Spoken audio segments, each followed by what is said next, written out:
Most of us listening are constantly looking at ways to expand our revenue growth. So today's call is all about that in a fun, creative way. So listen in because Dylan Jahraus is going to tell us all how we can utilize Etsy to expand what we do and the revenue that we bring in. Welcome to The Seed, cultivating growth and empowering women in business. Brought to you by Dandelion-Inc. I'm your host, Lisa Resnick, and this podcast is all about connecting, developing, and supporting women in business. Join me as we explore tips and insights on leadership, business development, and social media strategies that can help you thrive. We'll also hear from amazing guests who share their stories and experiences, offering inspiration and practical advice for your entrepreneurial journey. So tune in, download, like, and subscribe. And remember, if you love what you hear, share it with others. Together, let's cultivate growth and empower women in business. Hey everyone, Lisa Resnick here. I am with Dylan. Dylan, please pronounce your last name because that is literally one of the I am terrible. I will chop the name Smith. Like it's bad. Yes, it's Jahraus. Jahraus. Okay, I was on the right track. Yeah. Jarvis, that's what I Yeah. thought. But of course, this is when I don't say it and I had it right. Yeah. But Dylan, you are a rock star in the world of Etsy. Thank you. Yeah. Yeah. It's been a while. Well, I was in e-commerce for a long time.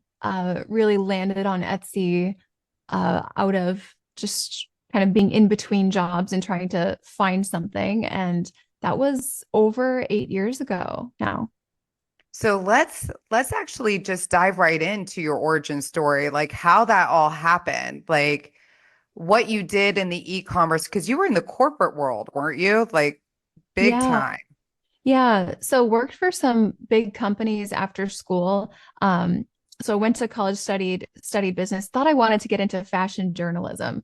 Did this horrific, like really horrific internship at Marie Claire Oh, in New York. It was The Devil Wears Prada.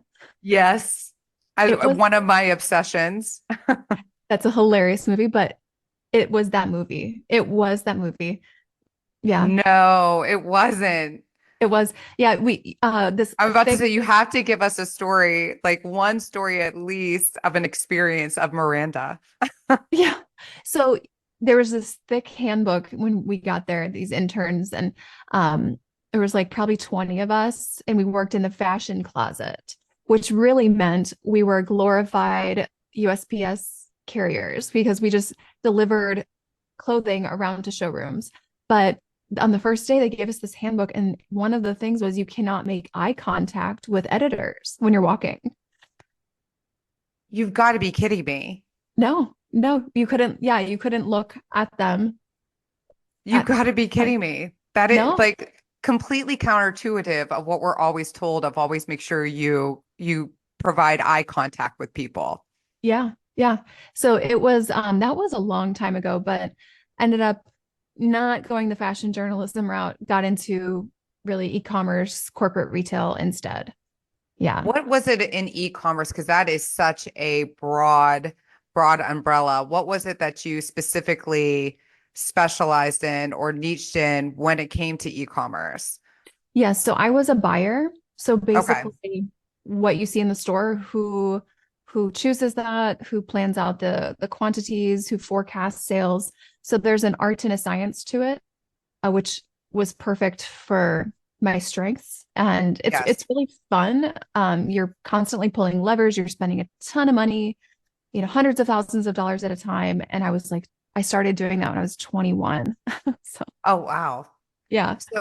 So streamline. So you're like living the life is working. Are you in the city right now, or did you relocate out of New York to start working in the e-com world? Yeah, so I was only in New York for a summer, but this was I moved after college. I went to college in Virginia at William and Mary, moved to Las Vegas to work for Zappos. Okay. Yeah. That's fun.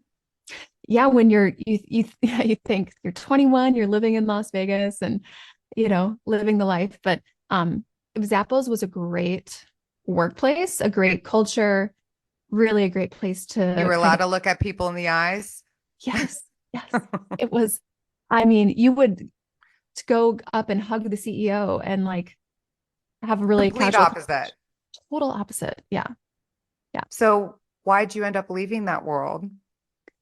So ended up basically I was in Las Vegas. I was realizing I don't feel like I'm going to settle down here and meet my husband here. And, everyone's like transient. This was the world of online dating too. So, apps and, people say they're from Vegas and they're, they're like there Yeah, for they're the just visiting and you were in the radius. Like, that's exactly how those apps work. Yeah, so that I thought this is not where I'm going to be. So I ended up moving to Seattle, working for Zulily, flash sale site. They had bankruptcy and now it looks like they're coming back, but that was where I met my now husband. He's in the Navy.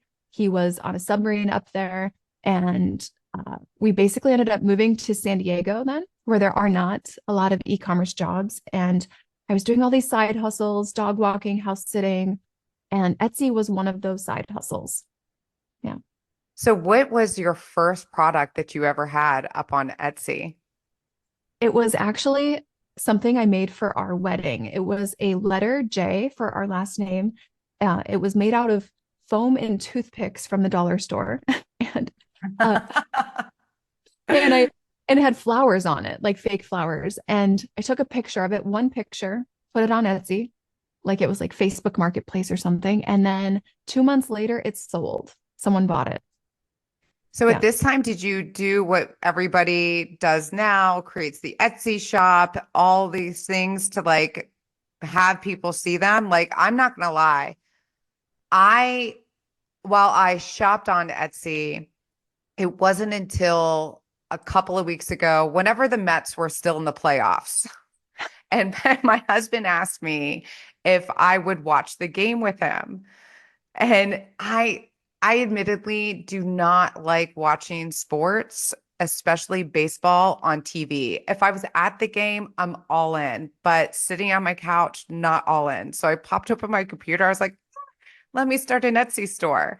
So like truly kismet that like you reached out and we're doing this because I'm like, this is such a phenomenal opportunity. And which I did on my Peloton this morning. I like was like writing down all the questions that I had for you Oh yeah. in regards to starting Etsy and selling on Etsy because you Yeah. can do extraordinarily well.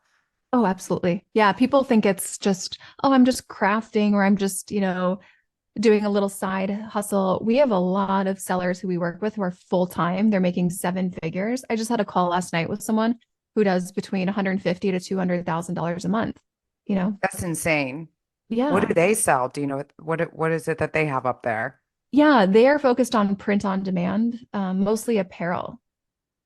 So that was one of my questions I had for you. And that's Mhm. because that's what I did. I linked my Printify Mhm. over and created, which is so easy. Like God love tech because it is sometimes just a click away from creating like this seamless transition Yeah. and added everything that I had on my Printify all up onto my Etsy shop. Mhm. Does that impact the algorithms at all? I mean, really, what impacts the algorithm is going to be how you create your listings, right? Your SEO, that's a huge part of this that not many people are focused on in the beginning. And then you kind of shoot yourself in the foot because that first 30 to 45 days, you do get a boost from Etsy as a new shop, a little bit of a Okay. boost. So you really want to start on the right foot. And then we're looking at click through rate. So, how many of the people who view you in search results actually click through? That's going to impact your ranking. If your conversion rate there on views to visits starts getting low, your traffic's going to start getting low. Um, And then ultimately the conversion rate on the sales. That really is what Etsy's looking at. If we show this person high up, will we make money? So yeah. So what do you do if you notice that your shop has kind of gone stale? Like, are there any recommendations on how you can like re-up? Is it getting boosting it via ads, anything like that that you would recommend to be able to revamp the excitement? Yeah, so we really don't want to rely on ads just for like building awareness. So it's a little different with a product. You want to make sure, like with physical products, you want to have that product market fit, and you want to know that that people like it, that it's attractive, that it's aligning with the customer you wanted it to. Otherwise, it's a very expensive experiment to use ads to see if people like something. Because it's not like, a lead magnet or like a free giveaway. This is like an investment for someone. And if you don't know if anyone wants it, it's a really expensive way to find that out. So if you feel like your shop is stale, like I would say go back to the beginning. How did we build the product mix to begin with? Is it things we like? Did we start with a customer and then build the product mix around them? Perhaps we need to revisit some of that. So that's what I would probably do. Yeah. Can you use Etsy as a lead magnet? Yeah, like for another business, you mean? Yes. So if you were in the service industry Hmm. and you have your printables up there, the easy downloadables that I do think that people should do, Yeah. can you utilize that as a lead magnet to filter into your services that you offer? 1,000,000%, 1,000,000%. I just am working with someone who worked for Google, left that. Now she writes resumes and revamps really like C-level executive LinkedIn profiles. And that's her services on Fiverr. She makes about like 14,000 a month doing that. But now in Etsy, she's going to sell the digital products like the templates and things. And absolutely, it's a great place to put like a low ticket product like a loss leader, even like a short little course or an ebook, something like that to get people into your funnel. That was my other question. In the world of digital and digital courses, is that something that could also be sold on Etsy? Yeah, you can sell courses, you can sell services, really anything that you'd sell on Fiverr or Upwork, you like a service, you could sell on Etsy. And then any type of digital product that you already have, you could have it on Etsy, and that's just a platform with free traffic. What would be the most important thing that people have to have if that's the route and that's the where their industry lies? Mhm. How would they go about selling it on that platform? Because I am like, especially in the world of social media, I do think that there needs to be more of a concentration on all the varying search engines that we have out there, like Mhm. Etsy, like Pinterest, YouTube. Like those are all great search engines for us to like utilize SEO and have a little bit more control, a Mhm. little bit more control. We don't have all of it, but with Yeah. the algorithms and how we lie, like when in our rankings. So if you're in a service-based industry, Yeah. how would you go about selling on Etsy and like creating that exposure for yourself? Yeah. So I would take a look at, but depending on the service you're in, any like printables, digital products like one pagers, something that is a functional digital product. So has some purpose or utility that complements your backend offer or whatever your service is. And really it's going to be getting that listing up. Maybe it's only one product and that's okay. You could create 5 to 10 listings out of it, all with unique SEO. So now you're showing up under many different search results. So you can have just one product 5 times. Yeah. Just like swap out the thumbnails and a couple of words within, and it still be the same product, same price point, because I would Yeah. advise that for people, but like Yeah. throw that out there Yeah. Yeah. and see which Absolutely. one attracts. Oh, I love A/B testing like that. Yeah. Yeah. So unique SEO though, you don't want to just compete with yourself in the same Yeah. search results. Yep. Yeah. So you don't need to come up with this like plan. you probably have something you could put on there right now, you know? How much has Etsy changed since you first started your journey on that platform? Yes. So I started in 2016. So now, right now we're at the end of 2024. A lot has changed, specifically around what it takes to win in search results. And I noticed really around 2020, everyone's home, doing their side hustles. And a lot of people, you saw it's easy to create an Etsy shop. Yes, it So easy. is. And it's kind of fun. Like if you're that creative energy type person, a Yeah, 100% just like, and you feel free doing it, like you're having fun. So I totally. definitely think people should do it.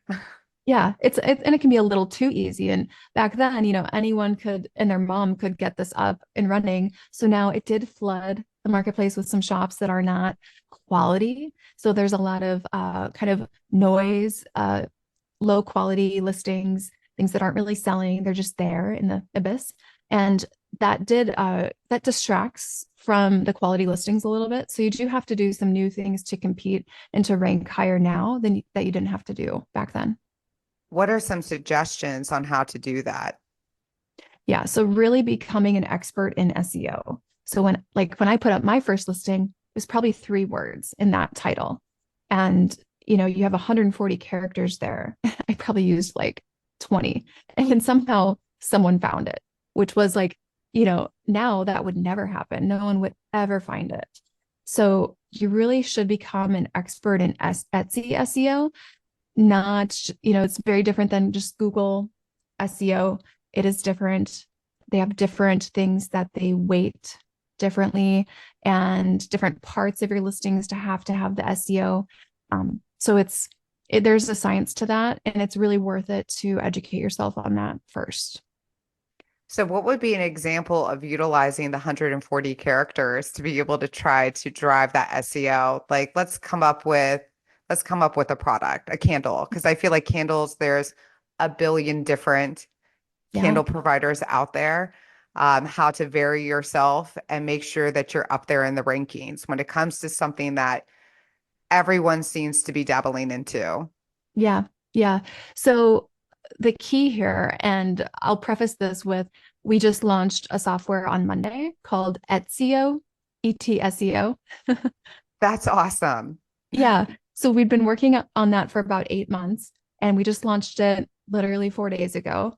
And this basically does all your SEO for you.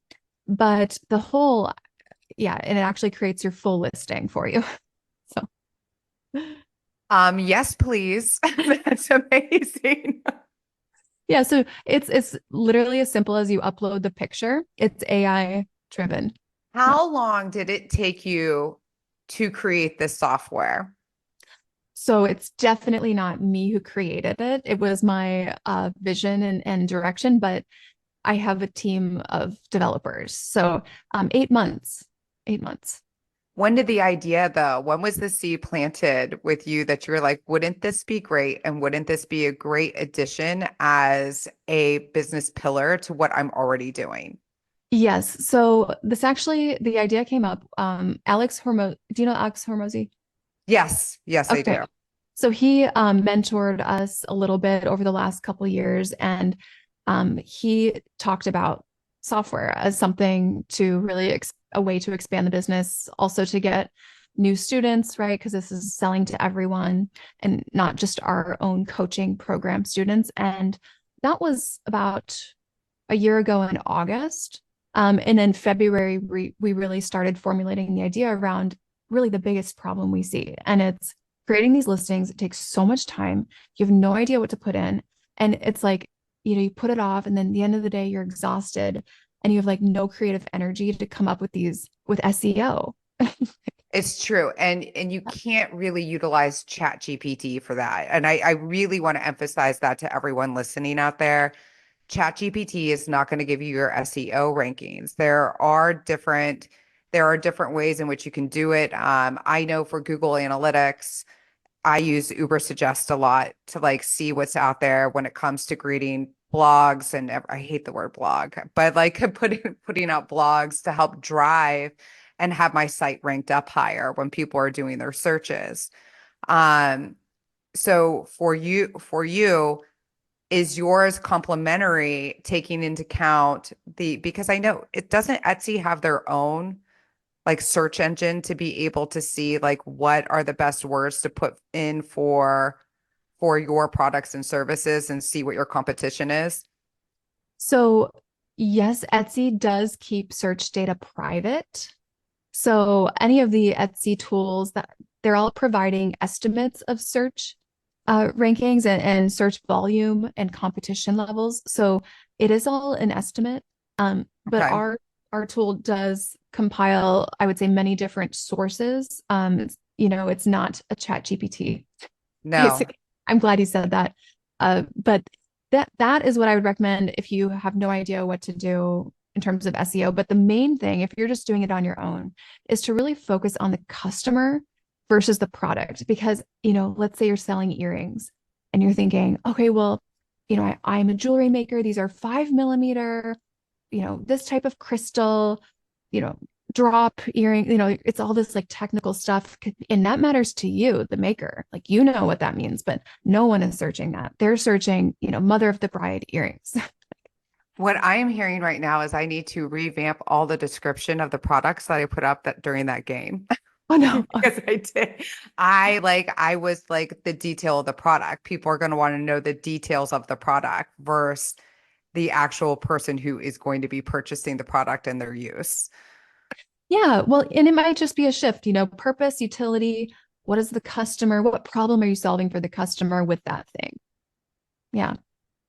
Is there anything when it comes to like the banner that you have on your store, any of those things that actually have an impact of whether or not you are going to be seen and going to get that click from a buyer?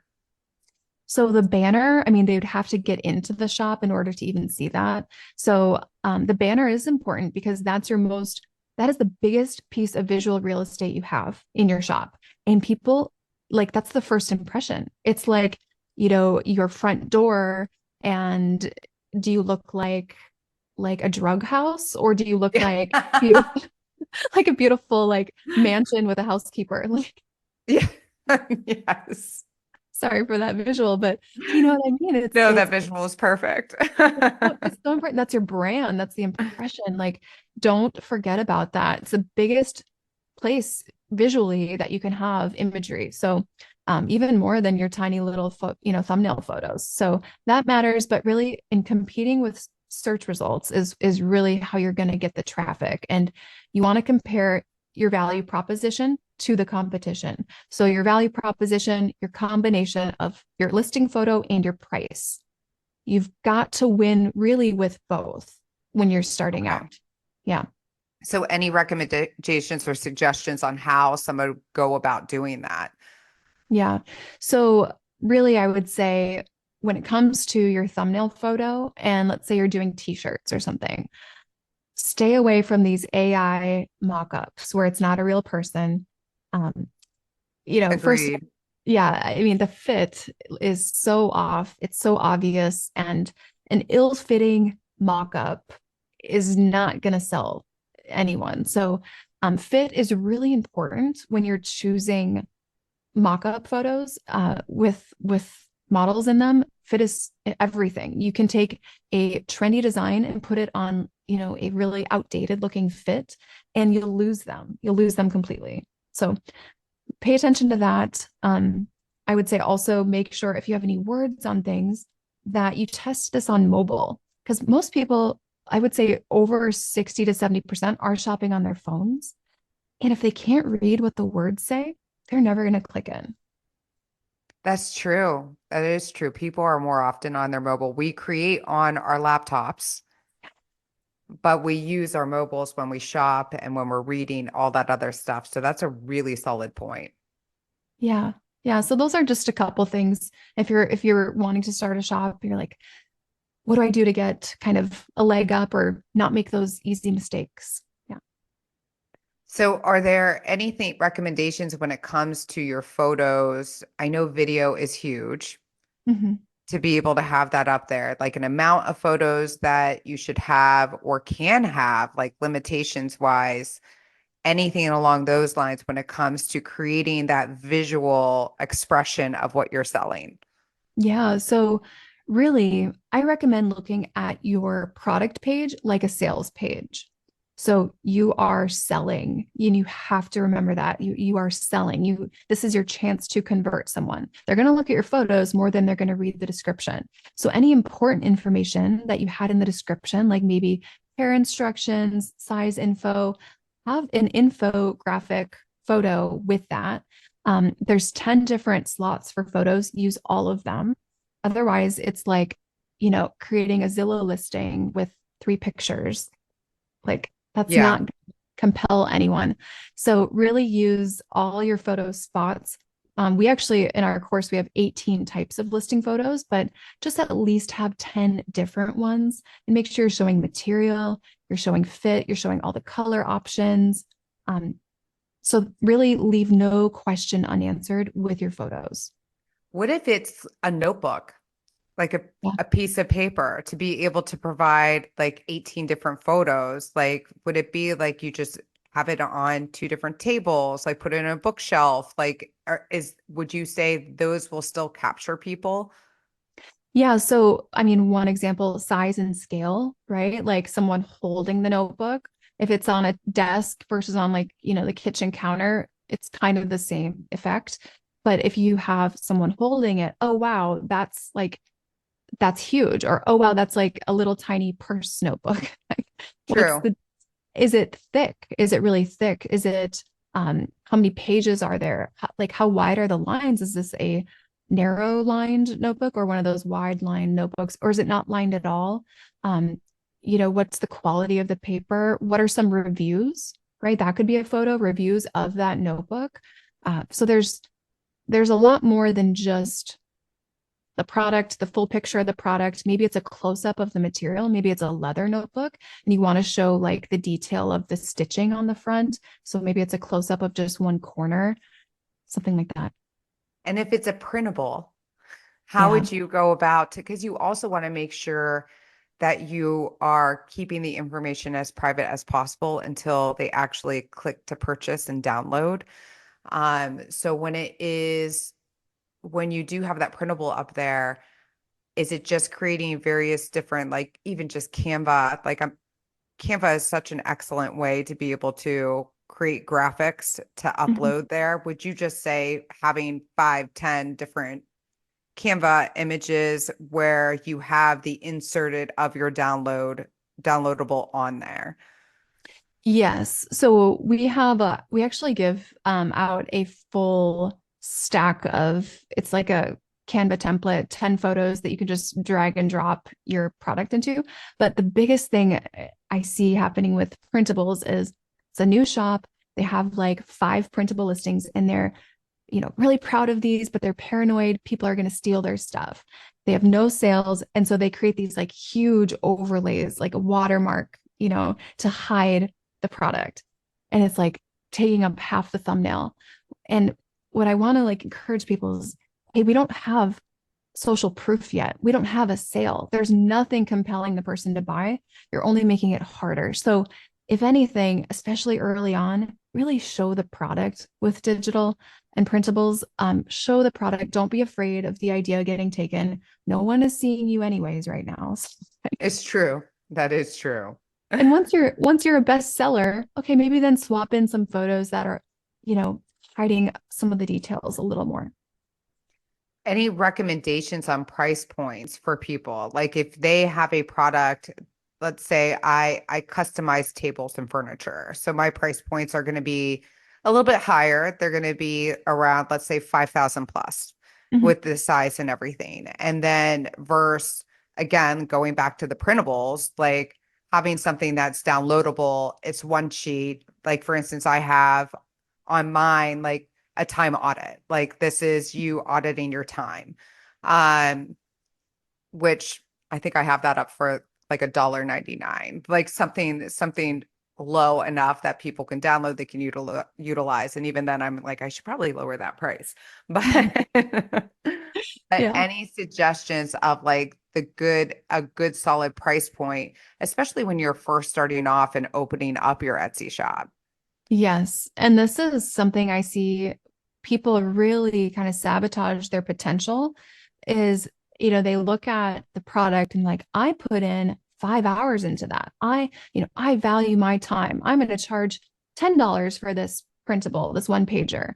Meanwhile, you have no sales, you have no traffic. There's no reason someone would want to buy your $10 tracker versus someone else's who, has 5,000 sales, all these reviews, and their tracker's $2.50. Like, I understand you put in time, but that's a sunk cost at this point. What is the opportunity cost of you not getting sales 6 months sooner? So we want to look at, the gross margin dollars in the next 30 days. How can we optimize for that and maximize that?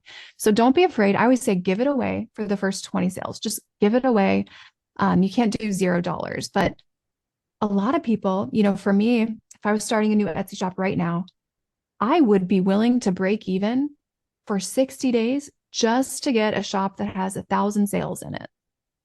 Well, do a lot of the printables, are they connected to other bit like a business, and that's just like a source of revenue and a way for them to be able to capture additional business for what they also do? Like if I was a life coach Mhm. and I created a one-page printable and it's all about gauging your daily like emotions, like what's your tank? What level are you at? What are the things that you're doing to like, and created a one pager for people to like print out every day and track where they are.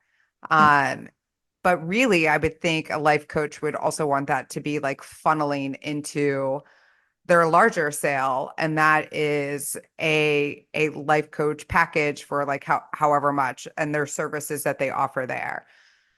Do you often find that being the case when it comes to people who have sites that are solely focused on download printables, the digital Yeah. product? You But know, go on, sorry, I'll go. let you. No, go, you go. Okay. Okay. So I actually see a lot of people start without a business. They're like, I want to create a business and I don't want to have inventory. So I'm going to sell digital products. And they find like Canva templates and they edit them. Versus what you're talking about, this product that someone who actually provides services, it's going to be a much higher quality product, probably has more function because this is something they actually use with their clients, which like you have such a leg up. So if you're using it for that, I would compare, all right, Etsy, it's a platform for visibility versus what is my customer acquisition cost if I'm doing ads? And like to me, it'd be a no-brainer. Just like give it away, basically. Yeah. So with Etsy and it not being a great place to actually have your ads within the Etsy shop, where would you recommend people creating more visibility to draw them into their Etsy shop? I would say a couple places. If you don't want to do any ads, that's fine. You don't have to at all, actually. You could do Pinterest and then a little bit of Facebook and not ads on Facebook. But those two are great because customers or users, they go there and they expect to click off versus like Instagram. Instagram tries so hard to keep you there that, Yes. You yeah, can't click out. Like you actually have it when we talk about, because the biggest thing is like, how do you make it as easy as possible for people to purchase your product or your services or even land on your website? Because that's ideally what you want. You want them to land at the spot where you want them to land. And Instagram is literally the most difficult place to get people to do that. Like you have to leave your scrolling page, which does not often happen, to then go to their profile, to then scroll at the bottom of their profile or wherever they have it, which is typically the links are at the end, to then click on the link. I mean, it's like Instagram did allow for more than one link, yeah. but now versus going through just Linktree, but like it's still a very complicated process. And that's what they want. They want you there. Yeah. And then they have the pop up sometimes where it's like, are you sure you want to go to this explicit website? Or, Yes. it makes you think, what am I about to click on? Wait, is this like a phishing thing? Or, Yes. like a Yes. porn site or something. I know, like all of a sudden, Yeah. I'm seeing things I don't want to see. Yeah, that's funny. Yeah, so yeah, Pinterest and Facebook are great. If you're going to do ads, Meta is good for that, but I wouldn't do Etsy ads. You have very little control over anything there. Uh, which out of all the platforms, like if you were going to have Etsy and in comparison to their competitors in the e-commerce world, let's say, how would you say like Etsy is when it comes to the most user friendly and visibility? Yeah. So Amazon's their other competitor. That was it. yeah, oh my goodness, such different customers on these platforms. So with Amazon, right, people say, "Oh, I got it on Amazon." Hmm. It's I got it on Amazon. It's not I got it from, BTC shop or whatever that, weird shops names are on Amazon.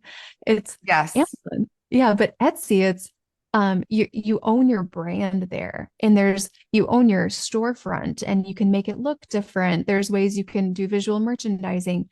And the best part is you own your policies. With Amazon, you they own your policies. They have the leverage. You have to really accept returns for, all of that, unless you have very personalized products. It's the only exception. And with Etsy, you don't have to do any returns. Oh, wow. That's definitely interesting. So if you were going to look at both of those worlds and you were thinking about like opening up your shop, and definitely I would think Etsy because branding is so essential for everyone right now that they may lean towards that. When it comes to the percentages and which these platforms take from you as the creator, what are those like in comparison to one another? Yeah. So Amazon's higher, they're definitely higher, but you also have to consider that PPC is really required. So it's like pay to play at this point. In order, especially when you're starting, you have like you're not really going to get seen if you don't do any ads with Amazon. So for that reason, like you better have some capital ready to go if you're serious about it. Etsy, I would say it's the fastest place to build a brand. Just because the customers are so different, they don't expect 24-hour shipping. They're willing to pay more. They're willing to wait longer. They want and value that customer experience with a seller, and it's just a different value proposition on the platform, even. Yeah. I didn't even think about that. What about shipping? How difficult is it for those that are selling products on Etsy and figuring out the whole shipping process? Any recommendations there? Like if I want to ship out the table that I just made Yeah. for $5,000, how do I get that to the person who purchased it? Yeah, I have so some products that we sell they're like 3 foot by 4 foot large flower walls. So somewhat breakable, very large. They're, $600 to sometimes $1,500. And I would ship these things to Egypt, Dubai, like all over the place. They make it very easy through their platform. Oh, so you don't even have to leave their platform to ship. No, you don't. Yeah, Oh, you purchase all your shipping labels right there if you're shipping physical products. And you also have seller protection. So they cover up to a certain threshold if something got damaged or lost. Yeah. so final two questions. I promise. Actually, I don't promise. There another one may come up. But if you were thinking about selling a product and you wanted to create the drive and it be like we only have 100 units Mhm. that are out there, is Etsy a great place to be able to showcase and be able to create that drive? And it's a seasonal product. Like this is that take it now. It's Mhm. a scent, it's an article of clothing before it's all sold out. Is that a great way to do it? And would SEO really help in the push of the limit of what that product is? Yes. So if it's like a limited edition thing, I would say definitely show that on Etsy. but also make sure to funnel traffic from socials, calling out it's a limited edition. We have what's called a drop model where every week, you can do this with print on demand too. You put a set quantity, like we have 100 of each t-shirt. Once a week, we drop a new shirt. There's only 100 available. Once it's gone, it's gone. And you can really create this cult-like following that checks in, oh, Monday is the drop for this shop. I'm going to, make sure to go. And that urgency can definitely be created with Etsy. I don't recommend though doing less than like 30 units available, because then Etsy sees, let's say it's 5 units. They only have a potential revenue of 5 times that percentage. So they're not going to put you at the top, Yeah, that makes sense. The other question I have is, what are your recommendations when it comes to Black Friday? As we are today is Halloween. Yeah. Tomorrow is November, which starts the season. So is Etsy, what would you recommend? Is Etsy a great place for Black Friday sales? Yes. Oh my gosh. Yeah. So when you're thinking about and planning out Black Friday, Cyber Monday, Small Business Saturday, this is what we did in corporate e-commerce. You start with the price point and then you do the product. So price point first, product second. And for example, when I worked at Zappos, okay, we're going to have a $50 boot deal. We're going to have a $29.99 sneaker deal. We're going to have a $19.99 slipper. I don't know what brand it's going to be. I have no idea what product it's going to be, but those are the value propositions. So with Etsy, think, okay, I'm going to have sweatshirts, maybe it's a whole category at $29.99. And normally they're $44.99 or $49.99. And so really think, what price points do you want to be hitting? And then kind of reverse engineer the product side. Well, there you go. And I did lie. I do have one more question. Okay. You mentioned the whole corporate world and then starting off as your own entrepreneur and the industry that you have excelled in and really filled a necessary gap for people. How great was it to be able to have that e-commerce corporate experience when applying that to what you're doing now? Yeah.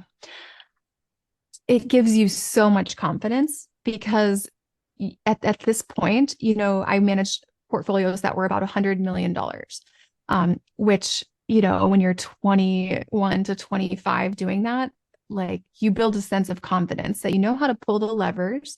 You're not afraid to, do the investments. Now, it wasn't my money that I was, you could say gambling with back then, but it gave me confidence. Wow, I know if I do this, this is the result. So now that's why I think it's been so not easy, but kind of easy to teach these principles because they are proven principles. Yeah.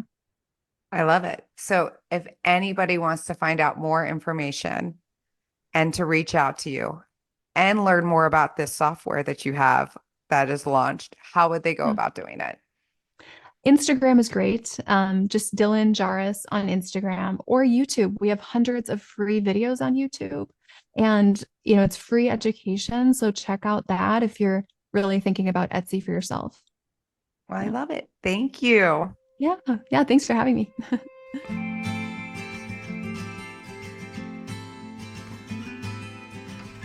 Thank you, everyone, for listening in to The Seed.